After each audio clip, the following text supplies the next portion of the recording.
here in Boston, the sustainability movement has now really come into maturity. We built the building, and by the day it was open, it was about 70% committed and occupied.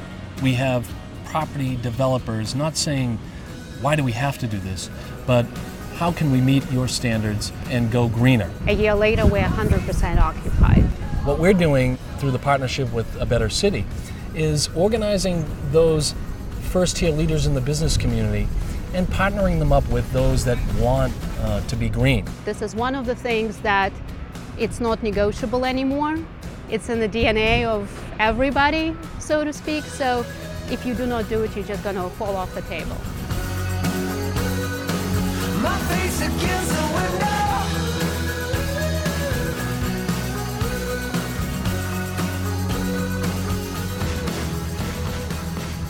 We are using about 69% less water than a regular building in New England. We're designed to use 43% less energy. Building of that size has roughly, say, $2.5 million electricity budget a year. So add 43% on top of that, and you know what type of money we're talking about every year. This is a dual benefit. It's a benefit to the company. Obviously, our operating expenses are lower, but commercial tenants participate in landlords' expenses. So this is a win-win situation for us and for our tenant. Sustainability, making business sense. The sustainability megatrend is really pushing that idea that the buildings really shape the outcomes that you want from people, whether it's better learning, better health, quicker recovery times, or better productivity.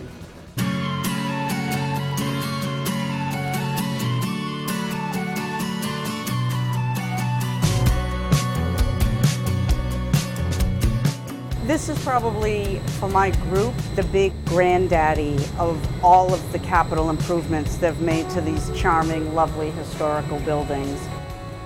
We were able to actually report it on last year's ABC scorecard. This new chiller plant has reduced overall consumption and costs by 20%.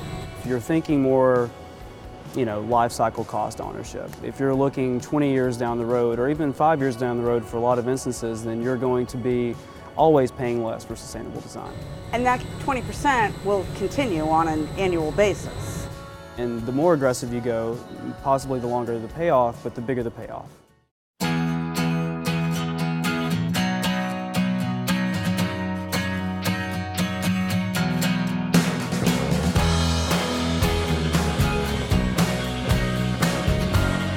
We've been members of A Better City for,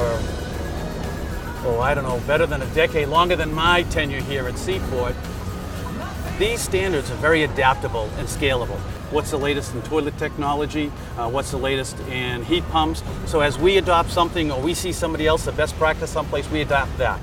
And I think a lot has to do with our guests themselves. They see the large refillable units in the shower for shampoo and body wash, and they appreciate that because that saves the landfills from hundreds of thousands of small little plastic bottles.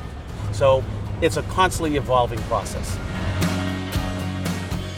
Sustainability is good business, and that's bottom line for property management is one of the most important things, no matter what. It makes you have to own it. You can't just talk it. It makes sense economically, it makes sense environmentally, and they also feel good about it.